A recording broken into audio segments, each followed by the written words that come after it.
दोस्तों, हमारे शरीर को पूरी तरह स्वस्थ रखने के लिए मुंह की सफाई बहुत ज़रूरी है, क्योंकि दांतों से जुड़ी समस्याएं हर बार इतनी आम नहीं होती जितना हम समझते हैं। तो दांतों की सफाई से जुड़ी जानकारियां जानने के लिए आज हम मिलेंगे डॉक्टर रीमा जी। सामान्यतः होने वाली दांतों की बीमारियां बताइए। जी, सबसे बिल्कुल कॉमन जो बीमारियां हम पेशेंट्स के अंदर देखते हैं रेगुलरली डेंटल क्लिनिक्स के अंदर, एक तो कैविटी की सबसे मेजर प्रॉब्लम रहती है और दूसरी मसूड़ों से रिलेटेड रहती है, जिसे कि हम लोग पायरिया भी कहते हैं। सबसे पहले मैं कैविटी के बारे में बात करती हूँ, क्योंकि कैविटी इतनी कॉमन है बच्चों में, बड़ों में, बूढ़े लोगों में। नॉर्मली ये चीज़ अफेक्टेड है हमारे लाइफस्टाइल से। हम किस तरीके का खान-पान करते हैं आजकल, बहुत रिफाइंड फूड हम लेते हैं, जिसकी वजह से खाना लंबे समय तक हमारे दाँतों के बीच में फँसा रह जाता है। इवन आफ्टर ब्रशिंग, ब्रशिंग करने के बाद भी हम उसे प्रॉपर क्लीन नहीं कर पाते हैं। उसी वजह से मुँह में जो बैक्टीरियाज़ होते हैं, वो उस पे एक्ट करते हैं, उसमें से थोड़ा-सा एसिड निकालते हैं, दाँतों की जो सबसे हार्ड लेयर होती है, उसको बुलाना शुरू करते हैं, जिसकी वजह से कैविटीज़ होती हैं। दूसरा हम पायरिया की बात करते हैं। पायरिया एक तरीके से मसूड़ों की बीमारी है, जिसमें कि बिल्कुल जो शुरू की स्टेजेस होती है, उसमें पेशेंट को सिर्फ थोड़ा-सा ब्लीडिंग फील आती है कि कुछ खा रहे हैं तो उसमें उसका ब्लीडिंग दिखता है, या फिर उसको थोड़ा-सा स्मेल फील होनी शुरू होती है। उस टाइम पे हम उसे रोक सकते हैं अगर हम उसकी स्केलिंग करते हैं, दाँतों की क्लीनिंग करते हैं। लेकिन अगर ये एडवांस स्टेजेस पे पहुँचती है, पेशेंट इग्नोर करते हैं कि ठीक है कोई बात नहीं, तो ये बिल्कुल आपका थोड़ा ज़्यादा एडवांस लेवल पे पहुँचती है। जैसे कि उसमें मसूड़े सूज जाते हैं, थोड़े लाल दिखने शुरू होते हैं, दाँत अपनी पोज़ीशन चेंज करना शुरू करते हैं। धीरे-धीरे थोड़ा-सा ऐसे लगेगा पेशेंट को कि बाहर की तरफ आ रहे हैं। ऐसे केसेस के अंदर हम लोग पेशेंट की प्रॉपर तरीके से स्केलिंग करते हैं, रूट प्लेनिंग करते हैं और उनको मेंटेन करने के लिए थेरेपीज़ के लिए बुलाते हैं रेगुलरली। सो अगर इसको मेंटेन रखते हैं तो दाँतों की हेल्थ और उन दाँतों को हम सेव कर सकते हैं। लेकिन अगर इस पार्ट को भी आप अवॉइड करते हैं तो धीरे-धीरे दाँत आप लूज़ कर सकते हैं। कौन-कौन से टूथपेस्ट और ब्रश इस्तेमाल में लेना चाहिए? बिल्कुल, आप अच्छा टूथपेस्ट जो भी आप यूज़ कर रहे हैं, आजकल मोस्टली मार्केट में जितने भी टूथपेस्ट हैं, सब में फ्लोराइड है। Fluoride is a very important component जो आपके टूथपेस्ट में होता है। हमारे दाँत उसको जो फ्लोराइड होता है, वो हमारे दाँतों की ऊपर की लेयर को टाइट बनाता है, जिससे कि जो मुँह में बैक्टीरिया या एसिडिक अटैक होता है, वो उससे अफेक्ट नहीं होते हैं।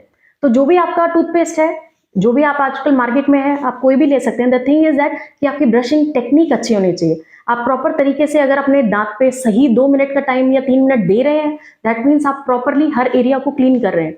दाँतों के बीच के सरफेसेस, ऊपर के सरफेसेस, दाँतों की बनावट कुछ इस तरीके की होती है कि उसके अंदर खाना फँसने के चांसेस रहते हैं। तो दाँतों के बीच के अंदर आप फ्लॉसिंग करें, that is very important. Most of the people इसी को स्किप कर देते हैं। पीछे के दाँतों में खाना फँसने की वजह से ही कैविटी स्टार्ट होती है। सो ब्रशिंग का प्रॉपर तरीका, सही टाइम देना उसके ऊपर, और mouth rinse is not the very essential कि एवरी टाइम आपको माउथ रिंस करना है। कुछ सर्टेन डिजीजेस के अंदर ही हम माउथ रिंस को रिकमेंड करते हैं। जैसे कि अगर पेशेंट को पायरिया का केस है तो हम उसमें उसमें माउथ रिंस देते हैं, या फिर मसूड़े की कोई दिक्कत है उसमें देते हैं, या फिर मुंह में जीरोस्टोमिया जिसे कि कहते हैं कि मुंह सूखता है पेशेंट का, उस केसेस में हम लोग माउथ रिंस देते हैं। आपको रोज यूज करने की जरूरत नहीं है और अपनी मर्जी से ज्यादा लंबाई से यूज भी ना करें आप। पीछे के दांतों को अच्छी तरह साफ करने के लिए क्या करें? पीछे के एरियाज के अंदर आप ब्रश चाह के भी उस लेवल तक मेंटेन नहीं कर पाते।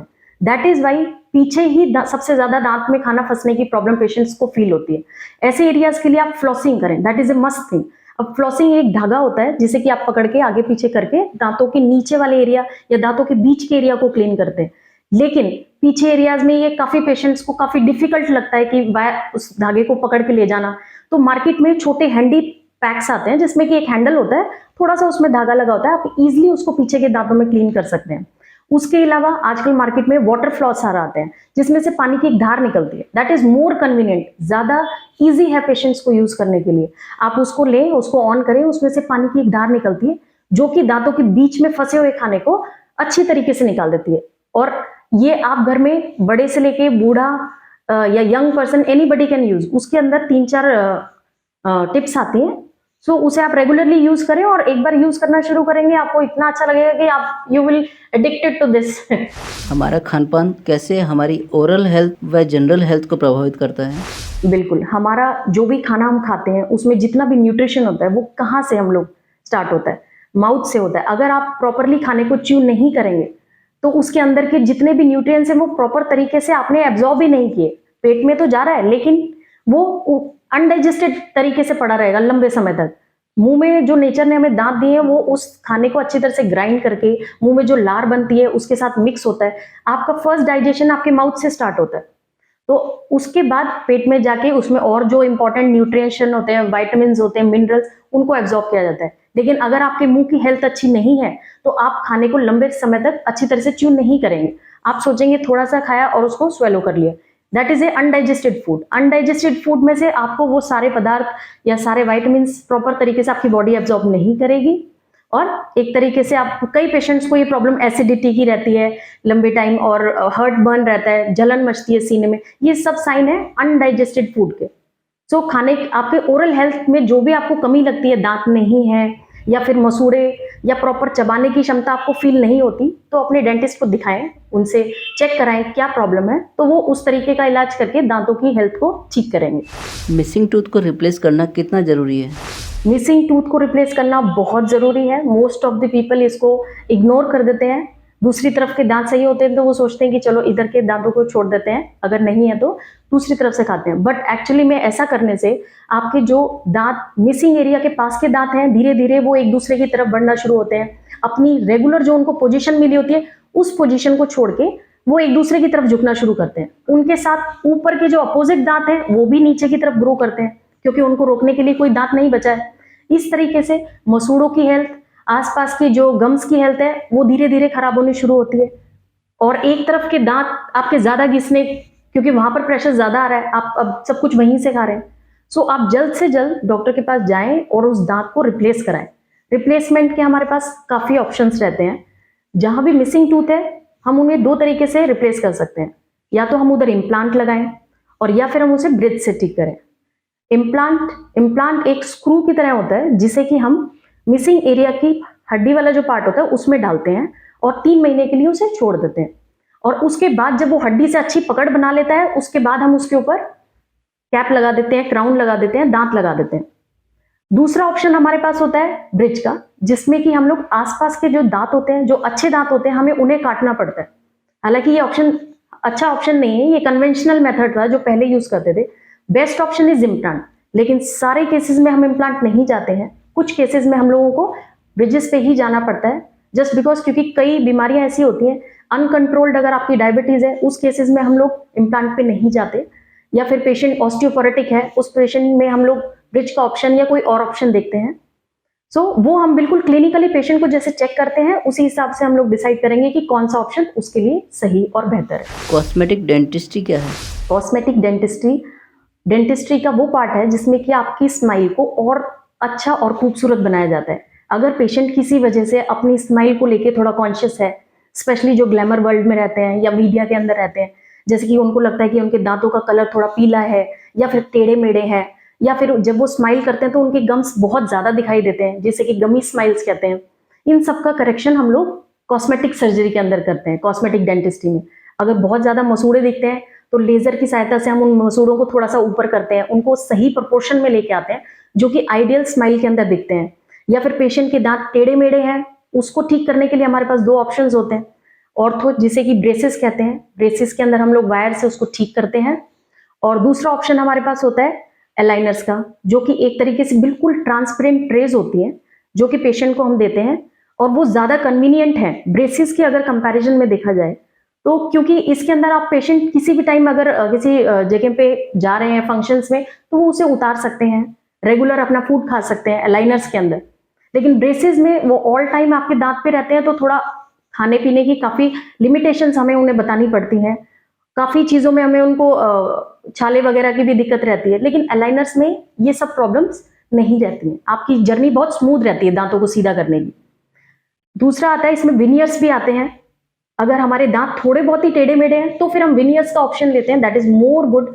उसके अंदर हम लोगों को सिर्फ दांतों की एक पतली सी लेयर ऊपर वाली हटानी होती है, जिसमें और बिल्कुल पतली सी एक लेयर हम उस दांत के ऊपर चिपका देते हैं, दैट इज कॉल्ड विनियर्स। लेकिन हर केस के अंदर हम विनियर्स नहीं करते हैं, कुछ केसेस को हम लोगों को कैप्स से करना पड़ता है। ज्यादा सीवियर केसेस होते हैं, टेढ़े मेढ़े या क्रूक टीथ होते हैं, माल अलाइंड होते हैं, माल अलाइंड मतलब ज्यादा ही टेढ़े मेढ़े, तो हम ब्रेसेस का ही ऑप्शन या लाइनर्स का लेते हैं। लेकिन अगर थोड़ा बहुत रोटेशंस है, थोड़ा बहुत कलर चेंज करना है दांतों का, थोड़ा बहुत उनका शेप चेंज करना है, तो हम विनियर्स का ऑप्शन चूज करते हैं। ओरल हाइजीन को कैसे बेहतर रख सकते हैं? बिल्कुल, आप ओरल हाइजीन को डेली इसको बहुत सीरियस तरीके से लें। आप 2 टाइम ब्रश करें, मिनिमम 2 मिनट्स का आप टाइम जरूर दें अपने ब्रश के लिए। आपको हर दांत को कम से कम 3 या 4 सेकंड जरूर दें। उसको 2 टाइप की ब्रशेस रहती हैं नॉर्मली, एक होती है मैनुअल जिसे आप हाथ से पकड़ के करते हैं, एक होती है इलेक्ट्रिक।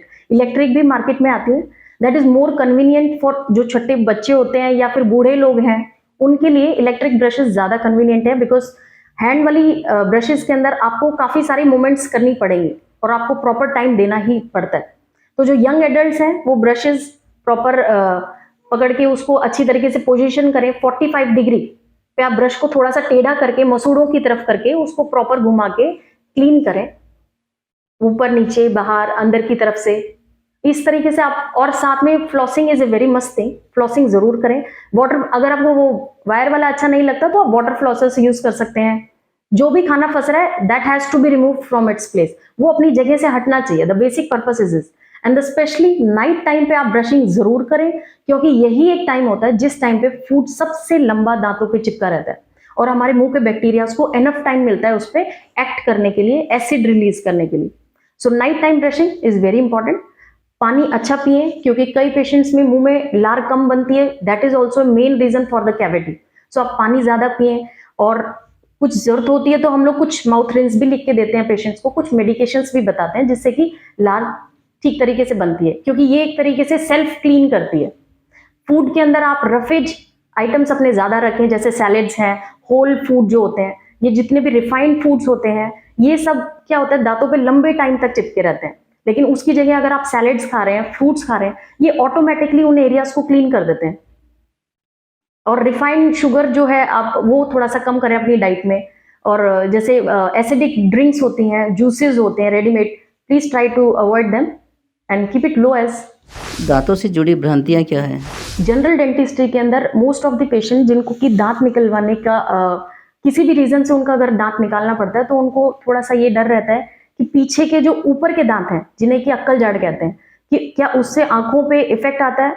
बिल्कुल नहीं आता है, बिल्कुल सेफ प्रोसीजर होते हैं, ये अच्छी तरीके से किए जाते हैं, इनमें आंखों का कोई भी साइड इफेक्ट नहीं रहता है। दूसरा मिथ ये होता है कि अगर आप स्केलिंग कराते हैं, स्केलिंग मीन्स दांतों की सफाई, कई पेशेंट्स को लगता है कि दांतों की सफाई कराने से या मशीन से सफाई कराने से दांत लूज हो जाते हैं टाइम के साथ, तो ये बिल्कुल ही गलत धारणा है। ऐसा नहीं होता है। हम लोग सिर्फ सफाई के दौरान जो पायरिया की कंडीशन है उसको ठीक करते हैं धीरे धीरे, उसमें से जो भी गंदगी होती है दांतों के आसपास उसी को रिमूव करते हैं, दैट्स इट। दांत पे चोट लगने पर वह काला क्यों पड़ जाता है? कई बार क्या होता है, जैसे आपको चोट लगती है उसके बाद धीरे धीरे वो दांत की जो नस होती है वो डेड हो जाती है। डेड होने की वजह से उसके अंदर जो ब्लड होता है वो धीरे धीरे ओवर द टाइम काला पड़ जाता है। अब ऐसे दांत को अगर हमें ट्रीट करना है तो हम उस दांत की आरसीटी वगैरह करते हैं। आरसीटी मतलब उन नसों को निकालते हैं जो कि इन्फेक्टेड है, डेड है, और उस दांत को क्लीन करके फिर उस पर कैप देते हैं, या फिर विनियर का ऑप्शन, अगर दांत पूरा है, बाहर का स्ट्रक्चर अच्छा है तो हम विनियर पे भी जा सकते हैं, और अगर दांत का स्ट्रक्चर काफी टूट गया तो हम क्राउन से उसे दोबारा सेम शेप पे बना देते हैं, और उसका डिस्कलरेशन भी ऑब्वियसली हट जाता है। दांतों का पीलापन कैसे कम करें? बिल्कुल, यही एक तरीके से सफाई जो हम कह रहे हैं वही चीज। ये होते हैं 2 टाइप के हमारे स्टेन्स होते हैं। स्टेन्स मतलब जो पीलापन आता है, एक होता है दांतों के अंदर का नेचुरल पीलापन, एक होता है जो कि आप जैसे कुछ बेवरेजेस लेते हैं या स्टेन चीजें लेते हैं, जैसे चाय है, कॉफी है, बहुत ज्यादा अधिकतर इसका सेवन करते हैं, तो वो हम लोग अपनी स्केलिंग की मशीन से क्लीन करते हैं। लेकिन दांतों का जो नेचुरल पीलापन है उसको अगर आप ठीक करवाना चाहें तो उसके लिए व्हाइटनिंग का प्रोसीजर आता है, जैसे कि ब्लीचिंग कहते हैं, डेंटल व्हाइटनिंग होती है, वो हम अपने डेंटल ऑफिस में भी करते हैं और पेशेंट को होम के लिए भी देते हैं। तो देखा ना दोस्तों, यदि हम समय रहते दांतों का इलाज नहीं करवाते हैं तो हमारे मसूड़े और दांतों की हड्डियां खराब हो सकती हैं, जिससे या तो हमारे दांत जल्दी गिर सकते हैं या पायरिया जैसी बीमारी हो सकती है। इसलिए समय से ही किसी डेंटिस्ट से सलाह लें। आज के लिए बस इतना ही, मिलते हैं अगले सप्ताह किसी नए डॉक्टर के साथ। तब तक आप देखते रहिए विश्वकर्मा टुडे न्यूज़।